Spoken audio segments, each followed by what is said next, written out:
Honorable jury, le chronomètre démarre de suite. Je vous prie d'accueillir avec moi la première équipe finaliste. J'ai nommé l'équipe JLM Ensa Fès.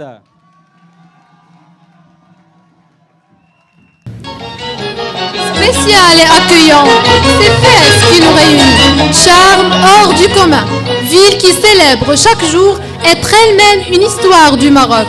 Possédant la plus grande médina au monde, la plus ancienne université de l'histoire, Université El Qarawiyyin, climat méditerranéen et continental, un patrimoine qui ne peut nous rendre que fiers d'appartenir à cette ville, qui sans le moindre doute demeure authentique et spirituelle. Mais voyons l'autre face de la pièce. Des enfants et adultes qui n'ont trouvé que la rue comme refuge. Des veuves qui se battent chaque jour pour trouver de quoi se tenir debout. Des enfants atteints de maladies, cancers, méningites et autres maladies mortelles et qui sont négligés. Des hommes et femmes qui ont fait le bonheur de toute une génération et enfin se sont retrouvés seuls, abandonnés et sans famille.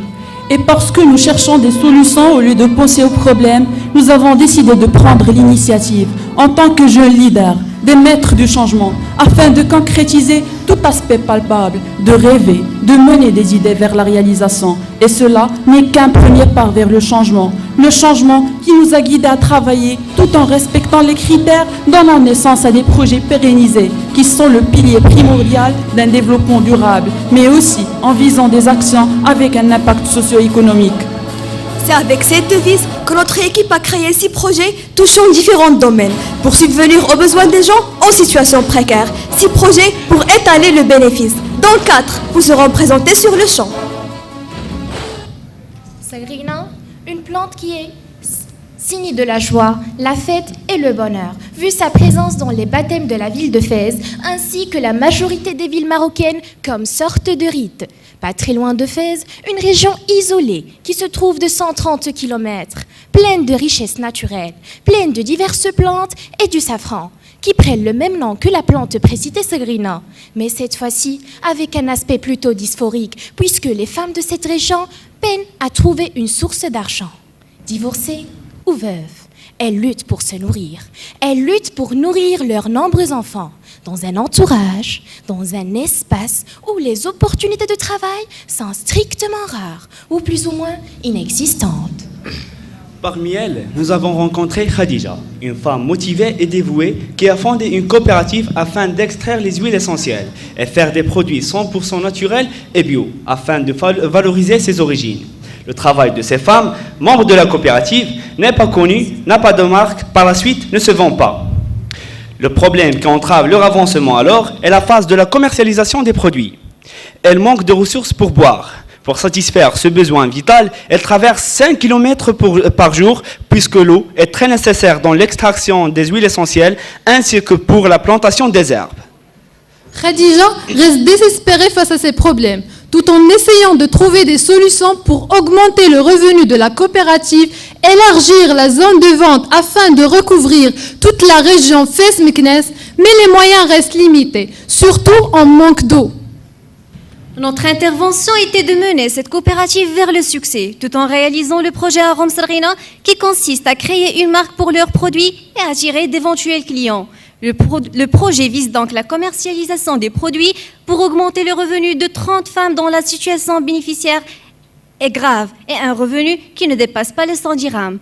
Après avoir établi notre plan d'action, le projet Arom Sagrina s'est divisé en 2 grandes phases. La première concerne l'amélioration de la production en construisant un puits dans le centre du travail. Nous avons organisé plusieurs actions de collecte de fonds, à savoir la vente des livres, la vente des plantes et la vente des stickers, durant lesquelles nous étions capables d'assurer un montant de 10 000 dirhams, 6 000 dirhams nécessaires pour creuser le puits à la sonde, 2 500 dirhams pour la pompe hydraulique et 1 500 dirhams des autres accessoires. Un travail qui a duré presque une semaine afin d'avoir une eau potable et garantir à ces femmes 6 heures par jour, car ils s'étaient habitués de traverser 5 km avant de commencer l'extraction des huiles essentielles et le safran, ce qui a engendré l'augmentation des produits de la coopérative. Afin d'assurer la bonne qualité des produits extraits et irrigués, un système de purification s'est installé, passant par plusieurs étapes. Commençons par les analyses de l'eau qui ont eu lieu dans le laboratoire de l'ONEP de Fès pour savoir les matières contaminées dans l'eau du puits. Le dimensionnement du système hydraulique, tout en étudiant le début de la pompe, la pression de l'eau du puits et la consommation quotidienne de l'eau par les femmes.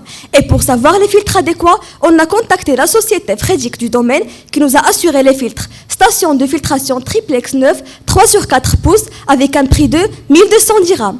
Cette filtration retient toutes les matières en suspension supérieure à 25 microns, ainsi que les mauvaises odeurs. Grâce à nos partenaires, la Fondation Mohamed V et l'NDH, des formations ont été assurées de la part d'une équipe de contrôle et de qualité spécialiste pour l'accompagnement de cette coopérative qui a supervisé ces femmes.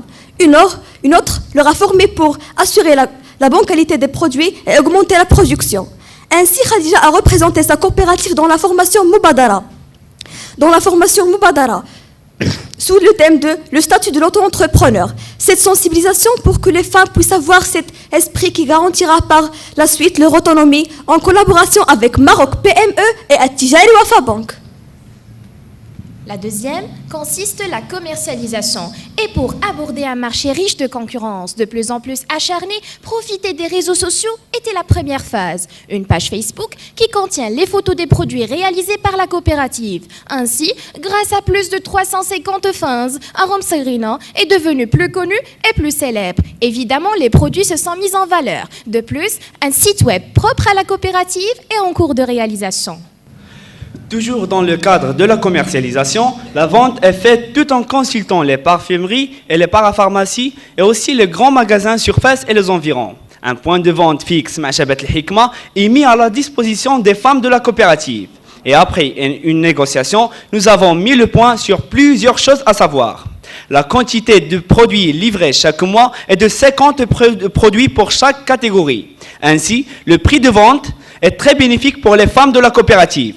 10 dirhams pour les plantes, 10 dirhams pour les eaux aromatisées, 20 dirhams pour les huiles essentielles et 40 dirhams pour le safran, tout en prenant en considération la marge du transport qui est de 20%.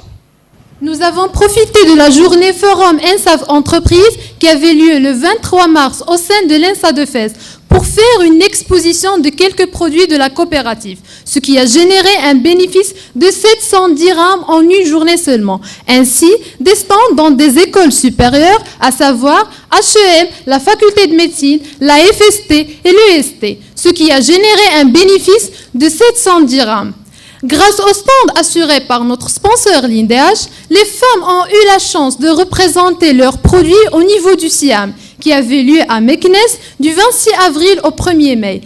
Pendant ces 6 jours, elles ont pu gagner un montant de 4000 dirhams.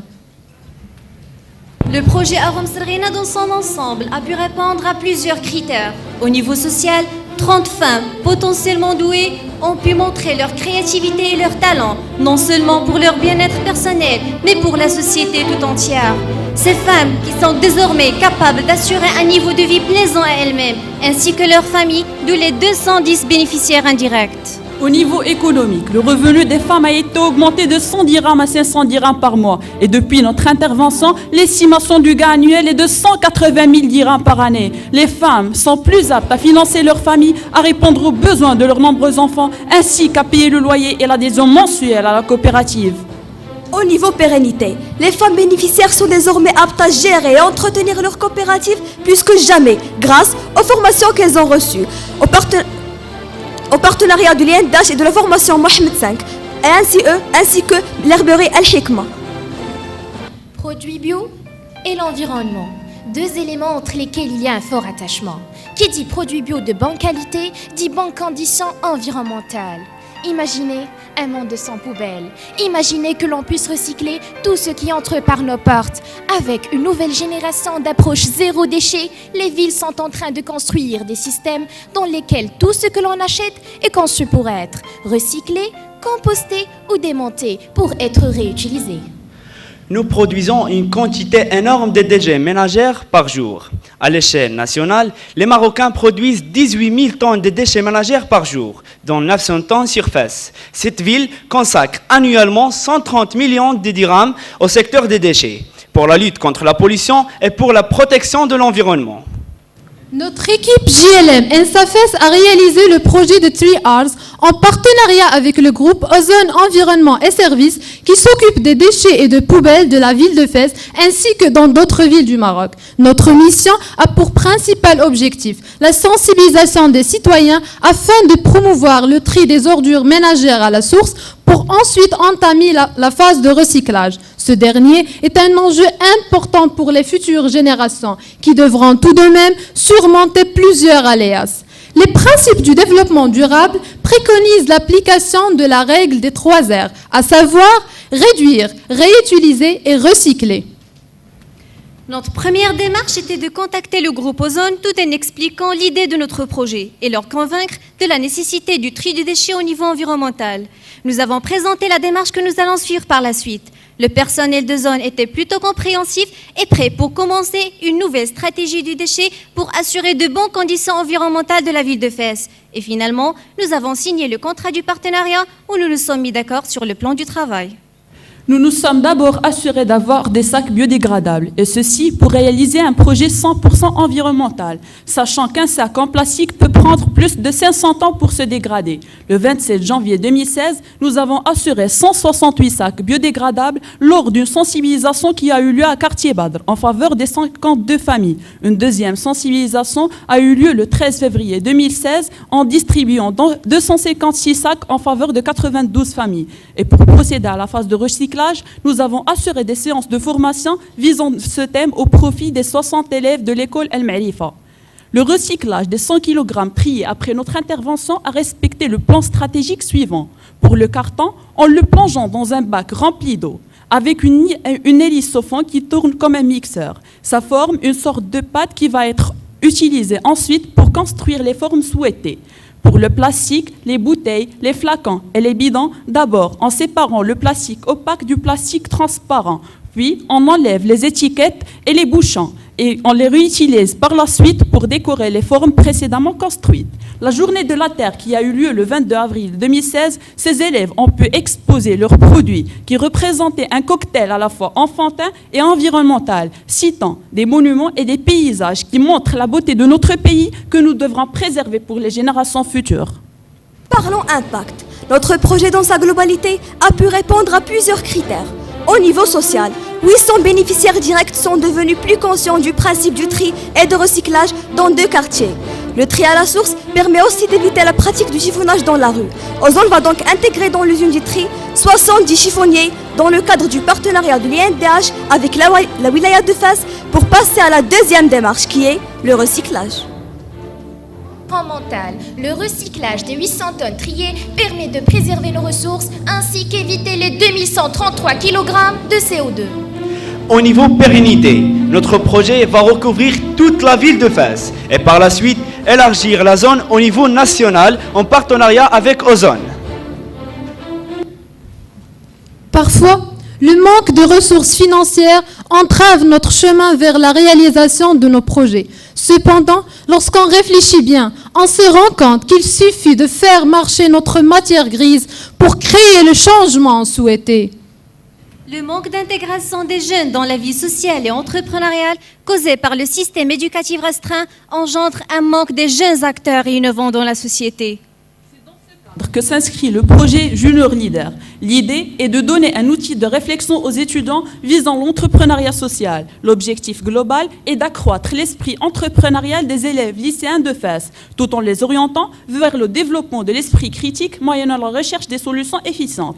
Et pour mener ce projet à la réussite, nous avons créé une stratégie qui comportait le choix des équipes comme premier pas. Et en collaboration avec le corps administratif, nous avons encadré 3 équipes.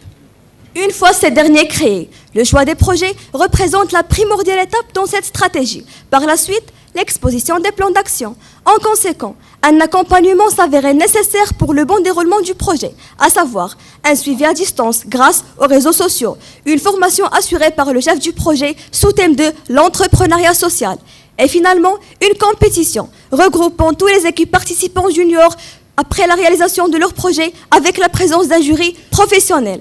Nous allons assurer le suivi des 3 équipes participants afin que leur propre projet ait un impact au niveau national. À travers ce projet, Nous nous sommes engagés à former une élite créative et ambitieuse, tout en formant 25 jeunes leaders conscients des enjeux sociaux présents sur le territoire qui les entoure. Nos juniors leaders ont réalisé 3 projets, y compris pour un Maroc meilleur, réalisé par l'équipe de l'école l'IPEP, dont le concept est de réaménager Dar Taliba Aoulet Taïb, qui était en situation précaire, avec un montant de 18 000 dirhams. Les bénéficiaires actuels sont de nombre 70. Comme le projet est durable, le chiffre va grandir au fil des années. Les aviculteurs, réalisés en 2 sous-projets par l'école Louis-le-Grand, qui consiste à offrir des poules bio à 25 bénéficiaires indirects, démunis dans le monde rural, ou plus précisément à El Beida, avec un montant de 1000 dirhams. Des femmes qui ont de basse-cour, qui sont dans leur foyer, qui sont non exploitées à cause du phénomène de la pauvreté. Cependant, ils ont mis en évidence le rôle de ces femmes dans les activités productives et domestiques, ou plus précisément l'élevage des poules. Ce qui va générer un revenu de 400 dirhams par mois pour chaque femme, ce qui va permettre par la suite de subvenir à leurs besoins essentiels, l'amélioration de leurs conditions de vie et l'intégration de la femme dans le marché du travail. Le deuxième projet consiste à réaliser une bibliothèque au sein d'un établissement à El Beida avec un montant de 20 000 dirhams. Les bénéficiaires sont donc 108 élèves de l'école. Ktefab, réalisé par École Al-Jabr. Conscient des difficultés qu'endurent les familles à revenus modestes à chaque rentrée de classe et vu le prix élevé des livres et de manuels scolaires, un groupe de lycéens a créé une plateforme caritative où il invite toute personne voulant offrir ses anciens manuels scolaires ou de faire don de livres de le faire sur Ktefab, site web et application désormais disponible sur le Play Store. Cette initiative a pour principal but aider les familles nécessiteuses en leur offrant l'accès gratuit à un bon nombre de livres et de manuels scolaires. Ktefab, une expérience unique au monde, fut et sera une innovation au domaine du web éducatif avec cette touche marocaine qui consiste et montre notre sens de partage et notre grand cœur, nous les Marocains, de toute tranche d'âge, car n'oublions pas l'espoir porté par les jeunes. Ces lycéennes sont notre fierté en tant que jeunes de l'ESAF. Or, certains enfants n'ont pas eu cette chance d'intégrer des écoles possédant le minimum requis pour être appelés ainsi, à savoir la lumière. Que ferions-nous sans lumière? Imaginez que vous vous réveillez chaque jour de l'année avec la perspective de vivre dans l'obscurité. Imaginez un monde sans couleur, car sans lumière, il n'y a pas de couleur. À vrai dire, si la lumière n'existe pas, nous n'existerons pas non plus. Il est tout aussi impossible de s'imaginer une école sans électricité. Pas de lumière en classe, pas de courant, pas de sonnerie pour marquer la fin des cours, ce qui engendre le phénomène de l'abandon scolaire, l'arrêt souvent involontaire ou forcé des études avant l'obtention d'un diplôme, surtout dans le cursus secondaire. Au Maroc, parmi les 6,2 millions d'élèves marocains poursuivant leur scolarité en 2009-2010, 360 millions d'élèves ont abandonné. C'est bien clair, un pourcentage de 6%. À 35 km de Fès, aux environs d'Imouzar, exactement à Douar Ain Ergada, les élèves de l'école primaire Ain Ergada souffrent des mauvaises conditions d'enseignement dues au manque d'électricité. C'est dans ce sens que notre équipe JLM ENSAFES a réalisé le projet Solar Power, qui se compose de 2 systèmes, en utilisant des panneaux solaires photovoltaïques. Le projet se base sur l'utilisation de l'énergie solaire pour la génération de l'électricité, en tenant compte des contraintes reliées à l'environnement de l'implémentation. Le premier système permettra l'éclairage des 6 salles. Le deuxième facilitera l'irrigation d'un jardin d'une manière autonome, bien sûr en prenant en considération l'humidité de ce dernier. D'abord, nous avons établi un cahier de charges suite à plusieurs réunions faites au sein de notre école, étudier la cible suite à des visites de terrain, identifier le matériel nécessaire par l'équipe de notre projet au sein du laboratoire système embarqué de notre école et grâce à nos partenaires Elecénergie, Vue Claire, Citycom et Fiduciaire, nous avons pu collecter une somme de 20 000 dirhams pour réaliser ce projet innovant et robuste. Pour ce faire, nous avons installé 3 panneaux solaires liés par des câbles à un régulateur pour réguler l'énergie électrique reçue, 2 batteries pour stocker cette énergie et un convertisseur pour convertir la tension qui sera utilisée ensuite par les ampoules. Tout cela nous a permis de garantir l'éclairage pour 6 salles contenant 2 lampes chacune.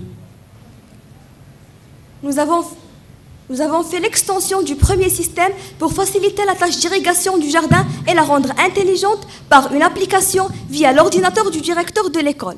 En effet, ce système permet la connexion entre la salle du directeur, le réservoir et le jardin par des ondes radiofréquences sans fil, vu l'existence d'une grande distance entre ces trois lieux. Ces derniers contiennent 3 boîtes. La première boîte, placée dans la salle du directeur de l'école, est composée d'un capteur de température et d'humidité pour savoir le degré de caractéristique dans la salle. Cette boîte est liée à l'ordinateur du directeur et permet la commande des 2 cartes dans les 2 autres boîtes. La deuxième boîte, placée près du réservoir, contient un capteur de niveau. Le directeur peut consulter le réservoir à tout moment et recevra une alerte au cas où l'eau atteint un niveau critique. Elle contient aussi une électrovanne. La troisième boîte placée dans le jardin est composée d'une LTR luminosité ainsi qu'un capteur d'humidité. C'est en travaillant sur ces critères que notre projet a pu atteindre ses objectifs. Au niveau environnemental, les panneaux photovoltaïques permettent de limiter les émissions de CO2. De plus, l'énergie solaire photovoltaïque offre l'avantage d'être une source d'énergie renouvelable qui ne génère aucun déchet et aucun gaz à effet de serre. Finalement, l'irrigation intelligente permettra à ces élèves de bénéficier d'un jardin au sein de leur école. Au niveau solidarité, notre projet nous a permis de prolonger les heures d'études pour 360 élèves et surtout dans la saison d'hiver, là où ils quittent leur salle à 16 heures du soir, ce qui va garantir aussi 420 heures tout au long de l'année scolaire. Ce projet aussi nous a permis de laisser notre touche comme étant des élèves ingénieurs et partager notre formation et nos connaissances avec des personnes qui ont des besoins urgents. Au niveau pérennité, nous avons désigné le directeur de l'école comme responsable des panneaux solaires et du système automatisé, ainsi que le suivi par les membres de l'équipe pour assurer la continuité de nos projets. La société Elec Énergie nous assure l'accompagnement technique en cas de maintenance.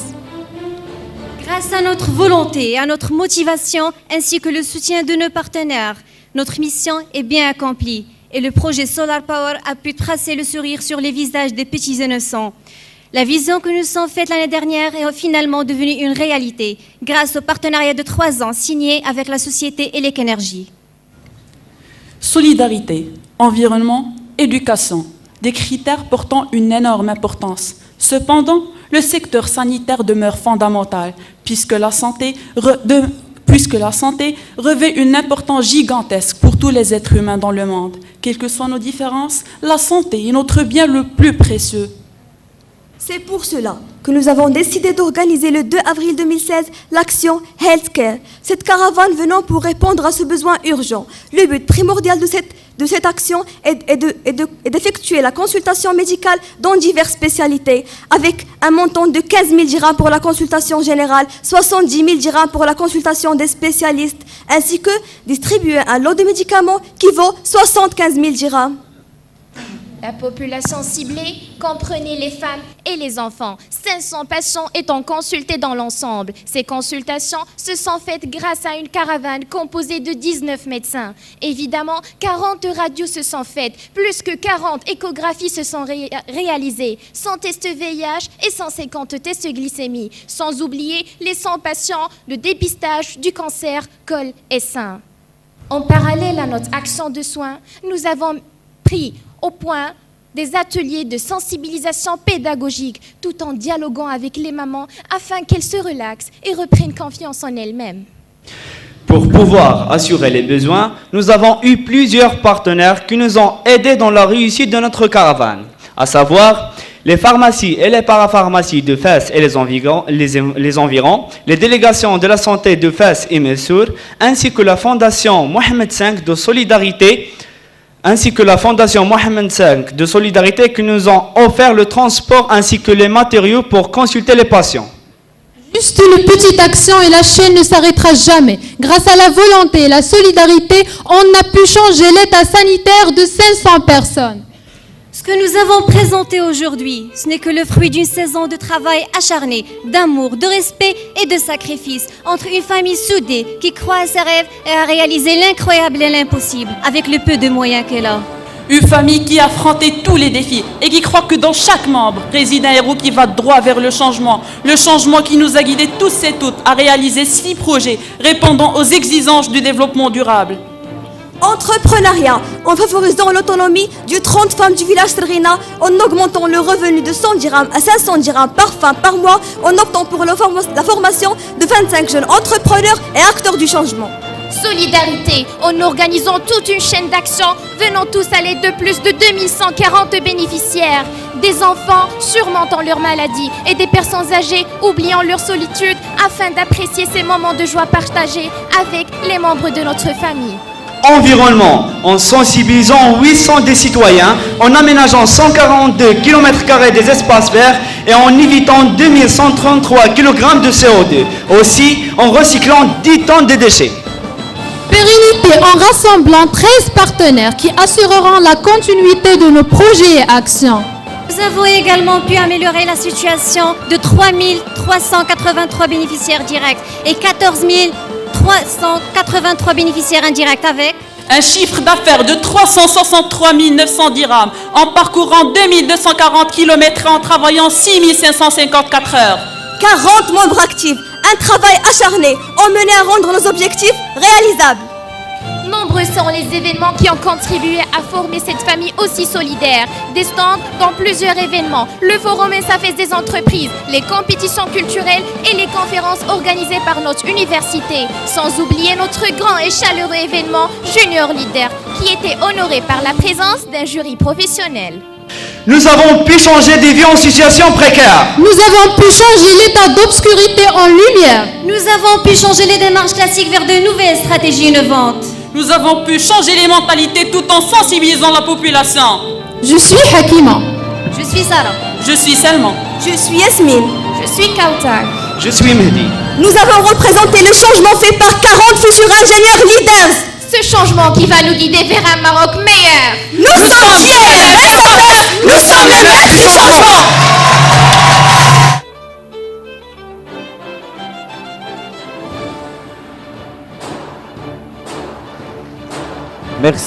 Merci à l'équipe JLM NSAFAS. Tout de suite, nous donnons la parole aux membres du jury pour poser des questions. Salam alaikum. Je tiens à vous remercier de votre présentation. Directement pour la question, vous avez parlé pour les sacs biodégradables. Est-ce que vous allez les fabriquer ou bien vous allez l'acheter ou la... J'aimerais bien avoir quelques informations. C'est notre partenaire Ozone qui nous a assuré ces sacs. Avant de commencer, en fait, dans la phase où on a signé le partenariat, comme j'avais dit, nous sommes d'abord assurés d'avoir des sacs biodégradables, et ceci de la part de notre partenaire Ozone. Une question.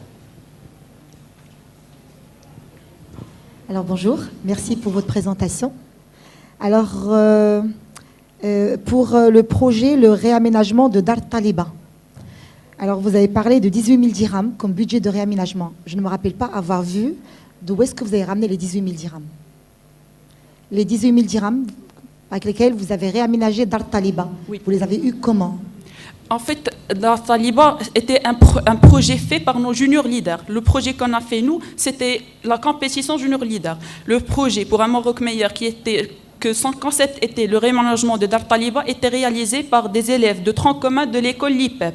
La somme qu'ils ont collectée était de 18 000 dirhams. 7 000 dirhams, ils ont eu grâce à leurs deux partenaires, la société Sobarchi et Tulip. 7 223 dirhams, ils l'ont collecté grâce à un film événement fait à leur école. Et 4 000 dirhams, ils l'ont collecté grâce à l'association des parents de l'école à l'IPEP. Merci.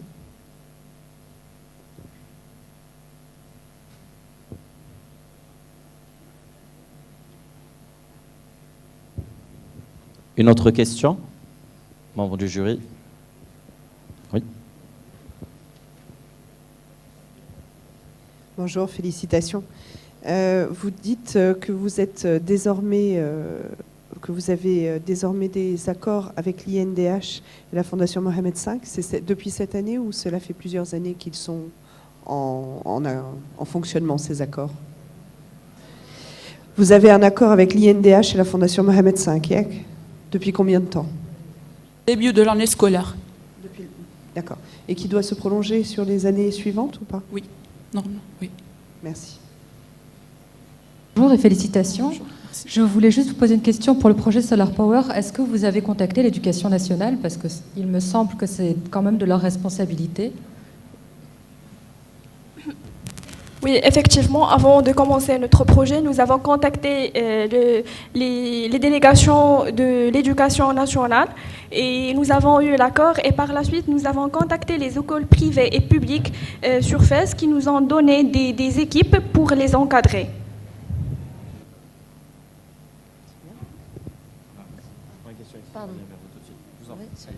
Bonjour, merci et bravo pour votre présentation.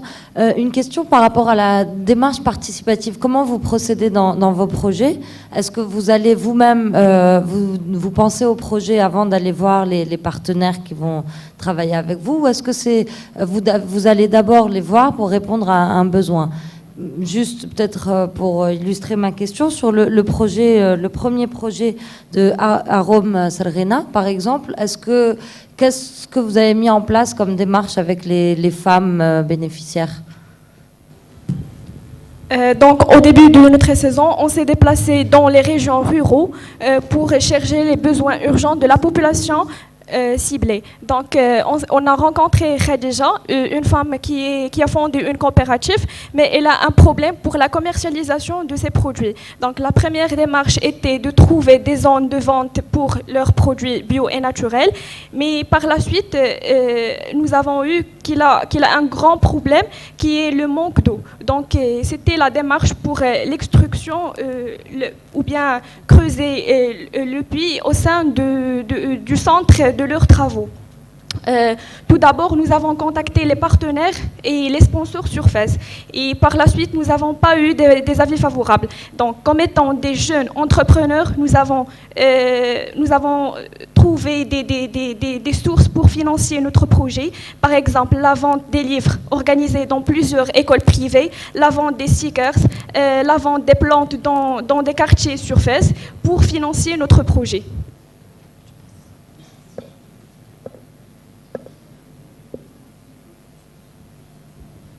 Bonjour, bravo et félicitations pour vos différents projets. Félicitations pour les différents projets que vous avez présentés. Moi, j'irai directement au projet Arome Sarghena. Vous avez parlé de Khadija. Je pense que c'est vous qui avez dit qu'elle a témoigné lors de la journée sur le statut de l'auto-entrepreneur. Est-ce qu'elle est aujourd'hui installée sous ce format-là? Est-ce qu'elle est intéressée par se mettre au statut de l'auto-entrepreneur? Et les femmes de la coopérative aussi? Est-ce qu'elles ont été intéressées du fait qu'elles ont assisté à cet événement et elles ont témoigné de leur activité? Deuxième question que j'aurais voulu vous poser, c'est aujourd'hui, dans votre équipe, est-ce qu'il y a une relève qui est préparée pour assurer, ne serait-ce qu'un monitoring, un suivi de ces projets, une fois que vous aurez, eu vos diplômes? Parce que c'est des projets pérennes qui ne s'arrêtent pas aujourd'hui, qui vont continuer dans le temps. Est-ce que vous avez prévu cette partie pérennisation via les prochaines promotions de l'école? Et merci. Donc, concernant Madame Khadija, après sa participation à la formation Moubadara organisée par Madame Saïda Mawahib sous le thème de l'auto-entrepreneur, j'ai eu des discussions avec elle et par la suite, il m'a dit qu'il veut transformer sa petite coopérative en une entreprise. Et donc, on a commencé de chercher des cibles. Votre temps s'est écoulé. Merci à l'équipe JLM ENSA Fès.